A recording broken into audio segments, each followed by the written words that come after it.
Yan tol, isang pagpalang araw. So, medyo madilim na sa labas tol, pero yan, hindi pa rin tumitila yung ulan. Saka kanina tol, na magmasid-masid ako sa paligid, na bigla akong naramdaman no, na kaiba tol. Pero hindi dito sa paligid yung naramdaman natin. May naramdaman ako tol na may bumangga doon sa bakod ng kubo. So siguro mamayang gabi tol, uuwi muna ako. Pero makarating ako baka bukas pa. Baka nandoon yung buong pwersa na tol, baka nagkasalisilan kami. Kuan ra ba? Salisihan lang ba? Baka yung buong pwersa nila nila doon sa kubo. Gusto ko naman nandito. Pero sa bagay, wala namang ano doon. Wala namang sila makukuha doon. Saka naramdaman ko tol na parang sinisira yung bakod natin na nakalagay doon. Baka yung mga commander siguro tol, baka buong pwersa sila lumusob doon. Yun yung ano ko, yun yung duda ko ba. Baka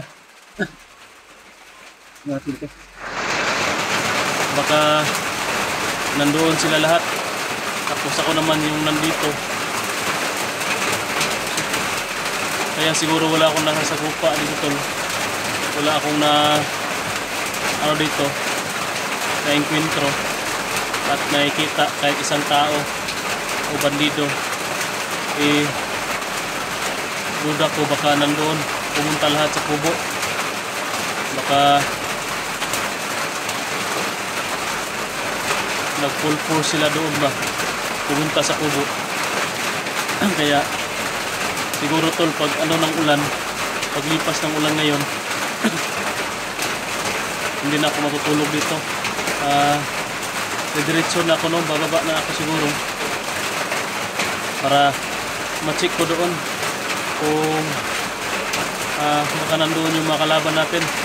Siguro tawagan ko na lang tol si Utol Renz na wag na siyang sumunod dito sa akin, kasi nagchat sa akin na susunod daw siya pag-explore.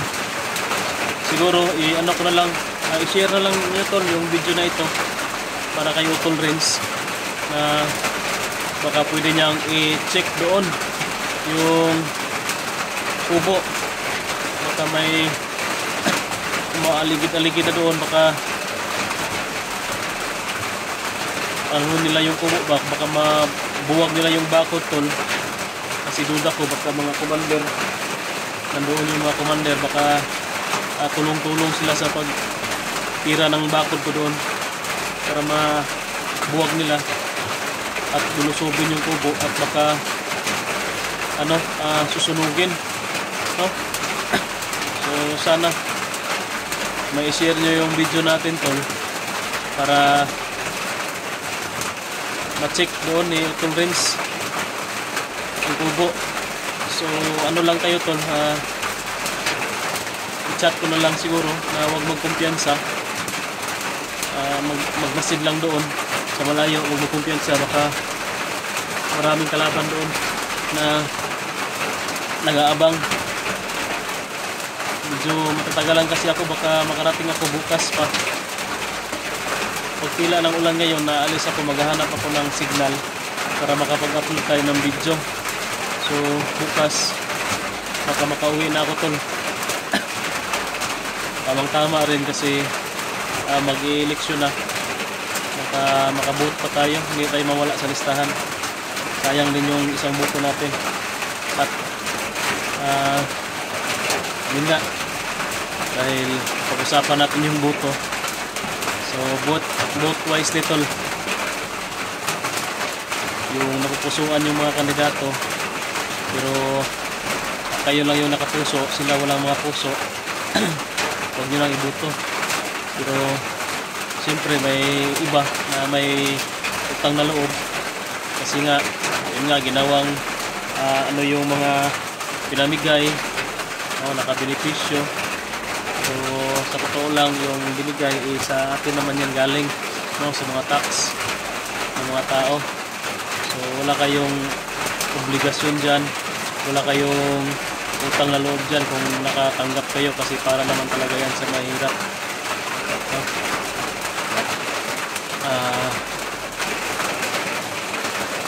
Yun lang, sana bumuto tayo ng pinag-iisipan natin, hindi yung yung may utang na loob tayo, kasi 3 taon din yan na paghihirapan natin. Kung sa senador 6 na taon, kayo na yung bahala, malalaki naman kayo, alam niyo na yung gagawin, alam niyo na yung takbo ng bansa natin.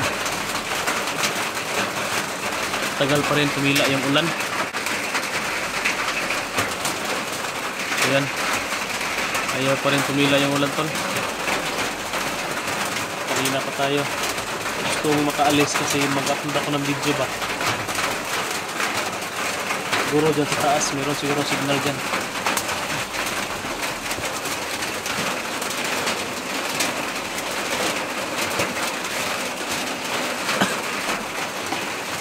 So sana ma-share nyo yung video, tol. May mga kasama natin na kahit si Utol Renz na lang yung makapunta doon sa kubo para matingnan lang yung kubo. Baka nandoon yung buong pwersa ng kalaban namin. Huwag lang siyang lumapit. Kailangan mo na magmasib sa malayo siya at isure na walang kalaban bago pumasok, bago lumusob o bago lumapit sa kubo. Alam nyo na yung kalaban nagtatago, baka nasa mga damo lang, dumadapa. Yun yung duda ko, kasi baka nag full force sila doon kaya wala dito, o iwan ko, hindi ko alam na. Kasi ang naano ko lang na may bumangga sa bakod ko, bago lang, tol, wala pang kalahating oras siguro. Kaya yung pag ko kayo na pag intro, mga 5 minutes siguro, bumangga, naramdaman ko na may bumangga. Parang pinitira ng orasyon, binubuwag ba.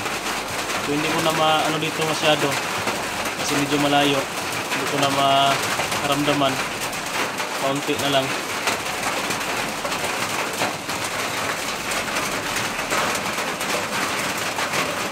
So kung ano mo yung nangyayari, tol, yun nga, kung umalis naman talaga sila dito sa area na ito at lumipat ng ibang area, so sana nasa malayong area sila para wala nang makapanggugulo sa amin, wala nang mga panggugulo dito sa location na ito. At iwan ko kung ano yung malaking plano, kasi kapag ganyan may malaking plano yan, si Commander Tutik, kasi hindi pa siya tuluyan na nakahiganti sa amin.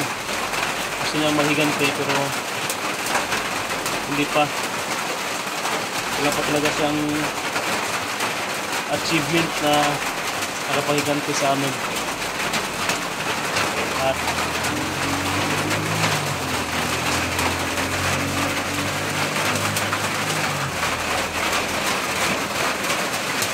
pagdating ng panahon ba, lulusob na naman. So, sige lang, ano naman talaga,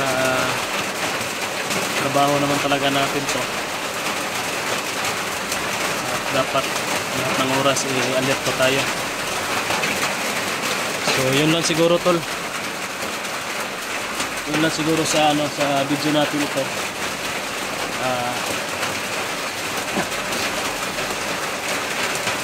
Nagpaano lang ako na nag-inform lang ako na may bumangga sa bakod.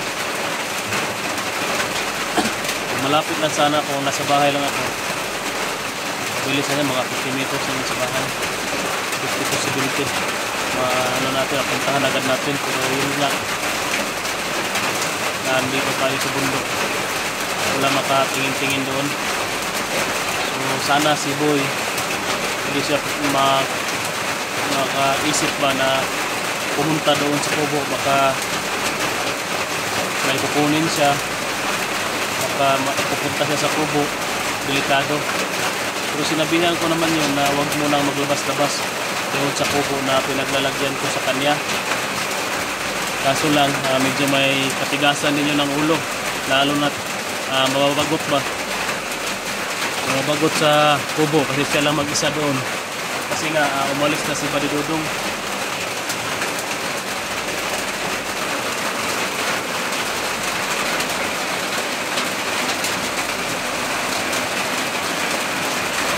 Ito lang, may mga unan at saka kumot pa na naiwan. O siguro babalikan pa siguro na dito kasi may mga damit pa eh. Yan o, mga damit pa na naiwan.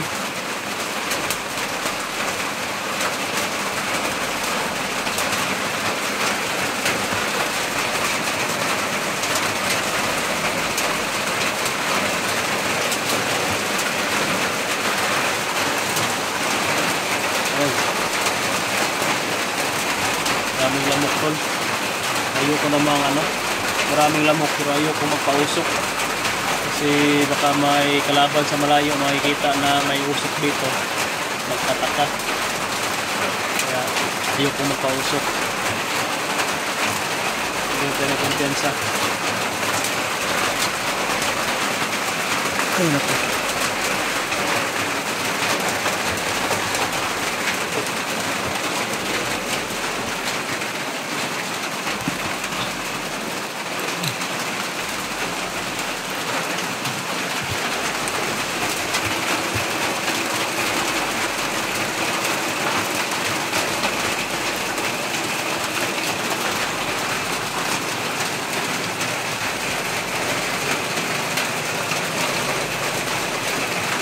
grabe yung ulan, ayaw tumigil.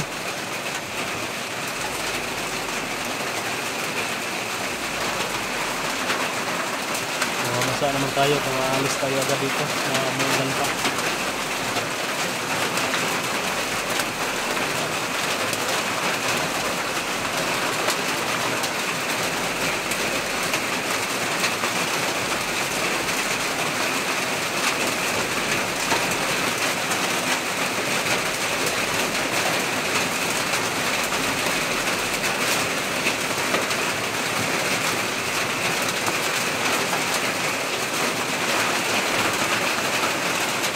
Sayang yung mga natin dito,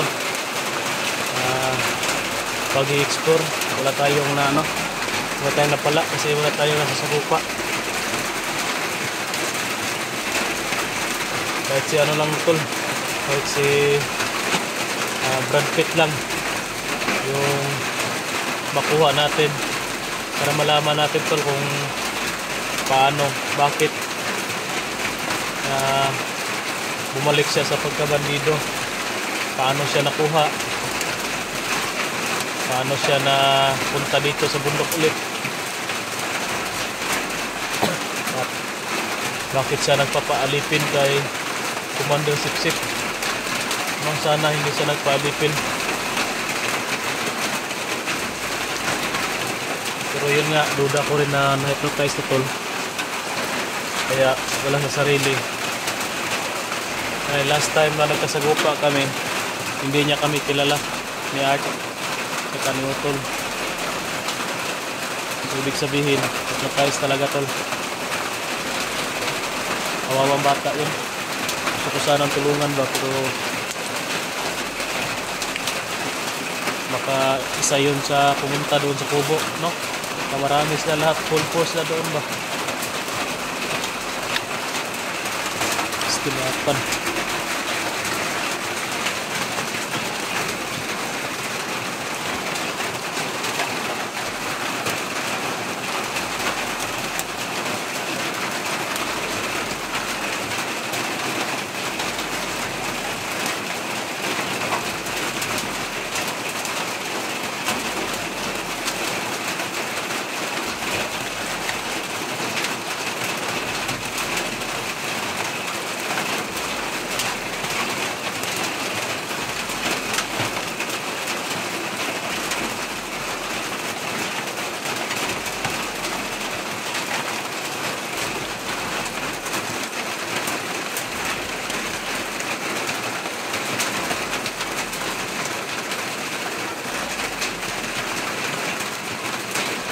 So yun lang tol sa video na ito.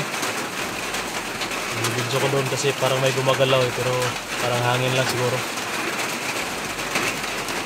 So pakishare lang po tol ng video natin para malaman po nila na lalong-lalo na kay Utol Renz. Pakishare kay Utol Renz tol na sana puntahan niya yung kubo pagbasid sa doon. Huwag lang magkumpiyansa, baka nandoon yung buong puwersa ng bandido na pinamumuluhan ni Commander Sipsip. Baka nandoon rin yung mga commander tol, si Aguila at saka si Joker, si Lobo. Sunog na natin yon. Baka nandoon rin si Brad Pitt. Huwag lang magkumpiyansa. Yan kasi yung duda natin unang-una, baka nandoon full force sila doon sa kubo, or talagang pangalawa, talagang umalis sila dito, lumipat na sila ng ibang location. Yun ang yung duda natin dito tol. Pero may bumangga sa bakod natin doon,